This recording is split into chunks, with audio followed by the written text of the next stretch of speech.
చెబితే, మన వైఎస్ఆర్సీపీ పేరు చెబితే ఈరోజు గ్రామాల్లో ఉన్న ప్రతి ఒక్కరికి కూడా, పేదరికంలో ఉన్న ప్రతి ఒక్కరికి కూడా, అనారోగ్యంతో బాధపడతా ఉన్న ప్రతి ఒక్కరికి కూడా ఒక విస్తరించిన ఆరోగ్యశ్రీ కనిపిస్తుంది.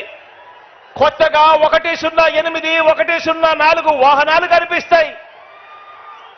ఓ ఆరోగ్య ఆసరా కనిపిస్తుంది. విలేజ్ క్లినిక్లు కనిపిస్తాయి. ఫ్యామిలీ డాక్టర్లు కనిపిస్తారు. ఆరోగ్య సురక్షతో జల్లడ పడుతూ ప్రతి ఇంటికి వచ్చి ఇంట్లో ఎవరికి బాగోలేకపోయినా కూడా మందులు సైతం వారింటికి ఇచ్చిపోయే ఓ గొప్ప వ్యవస్థ కనిపిస్తుంది. అంతటి కోవిడ్లో కూడా, కష్టకాలంలో కూడా అందించిన మందులు, సేవలు ప్రతి ఒక్కరికి కూడా, ప్రతి ఇంట్లో కూడా గుర్తుకు వస్తాయి.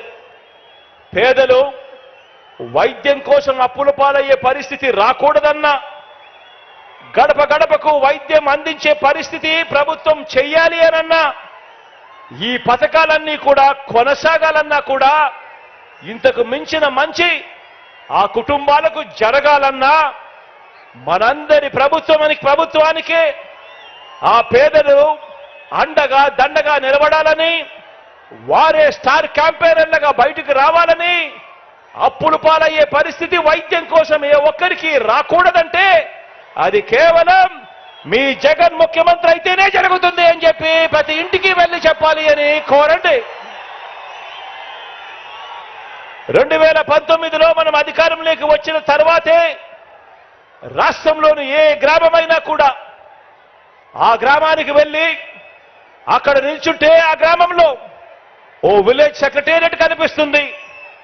అందులో దాదాపు 10 మంది శాశ్వత ఉద్యోగాలు చేస్తా ఉన్న మన పిల్లలు కనిపిస్తారు. అదే గ్రామంలోనే 4 అడుగులు ముందుకు వేస్తే ఒక రైతు భరోసా కేంద్రం కనిపిస్తుంది. మరో 4 అడుగులు ముందుకు వేస్తే ఓ విలేజ్ క్లినిక్ కనిపిస్తుంది. మరో 4 అడుగులు ముందుకు వేస్తే కడతా ఉన్న డిజిటల్ లైబ్రరీలు కనిపిస్తాయి. నాడు నేడుతో రూపం మారిన బడులు కనిపిస్తాయి. హాస్పిటల్స్ కనిపిస్తాయి.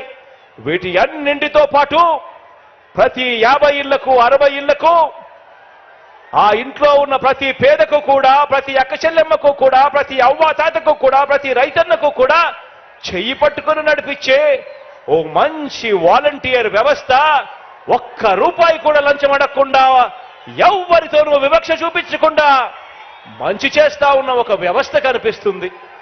ఇవన్నీ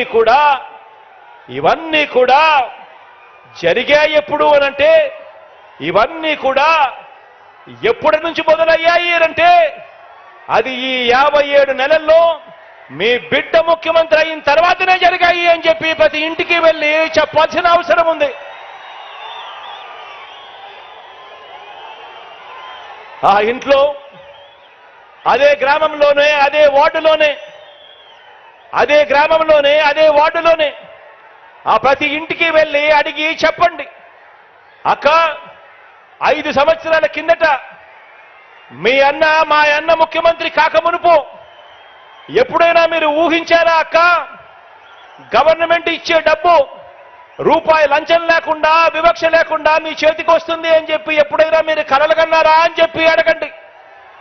మరి ఈ రోజు జరుగుతా ఉండేది ఒక్క రూపాయి లంచం లేకుండా, వివక్ష లేకుండా ఈరోజు నేరుగా నా అక్క చెల్లెమ్మల కుటుంబాలకి మీ బిడ్డ, మీ అన్న, మీ తమ్ముడు అక్షరాల 125 సార్లు బటన్ నొక్కాడు. 125 సార్లు బటన్ నొక్కి ఏకంగా నా అక్క చెల్లెమ్మల కుటుంబాల ఖాతాల్లోకి 2,55,000 కోట్ల రూపాయలు ఈ రోజు పంపించిన మాట వాస్తవం కాదా అక్క అని చెప్పి ప్రతి అక్కను, ప్రతి చెల్లెమ్మను అడగండి. కుప్పం నుంచి ఇచ్చాపురం వరకు ఏ గ్రామానికి వెళ్ళినా, ఆ గ్రామంలో ఆగినా, ఏ సామాజిక వర్గాన్ని చూసినా, ఏ పేద ఇంటికి వెళ్ళినా ఎక్కడా కూడా 14 సంవత్సరాలు ముఖ్యమంత్రిగా